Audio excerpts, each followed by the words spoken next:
ഞാൻ കണ്ടില്ല, പക്ഷെ കണ്ട ആൾ ഇതേം ബാക്കിൽ എന്നോട് പറഞ്ഞു, എടാ മോനെ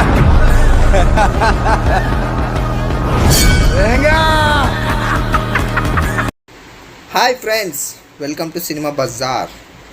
అసలు ఏమవుతుంది మయ్య, రోజు రోజుకి మలయాళం మూవీస్ అనేది ఏది ముట్టుకున్నా బంగారం అయిపోతుంది. అలాగే ఈరోజు మీ ముందుకి ఇంకో బంగారం తీసుకొచ్చేసా. మూవీ నేమ్ వచ్చేసి ఆవేశం. దాంట్లో మన ఫహద్ ఫాసిల్ గారు మెయిన్ రోల్ చేశారు. అండ్ ఈ మూవీ ఓపెన్ చేస్తే మొత్తం ఒక ఇంజనీరింగ్ కాలేజ్ బ్యాక్ డ్రాప్. దాంట్లో ముగ్గురు హీరోలు ఉంటారు. ఎవరు మెయిన్ లీడో ఎవరు మెయిన్ హీరోనో మనకు కూడా తెలీదు. ముగ్గురు న్యాయం చేశారు సినిమాకి. ఫస్ట్ హాఫ్ వచ్చేసి ఒక సీనియర్స్ గురించి, సీనియర్స్కి జూనియర్స్కి మధ్యలో ఫైట్. ఆ ఫైట్కి సంబంధించి జూనియర్స్ యాజ్ యూజువల్గా ఓడిపోతుంటారు ప్రతి సినిమాలో. అండ్ ఆ ముగ్గురు ఫ్రెండ్స్ కలిసి ఒక్కొక్క ఏరియాకి వెళ్ళి వెతుకుతూ ఉంటారు. మనకి లోకల్ సపోర్ట్ కావాలి, లోకల్ సపోర్ట్ లేకనే మనం మన సీనియర్స్ దగ్గర ఓడిపోయామని చెప్పి ఒక్కొక్క ఏరియాకి వెళ్ళి వెతుకుతూ ఉంటారు. అప్పుడు ఒక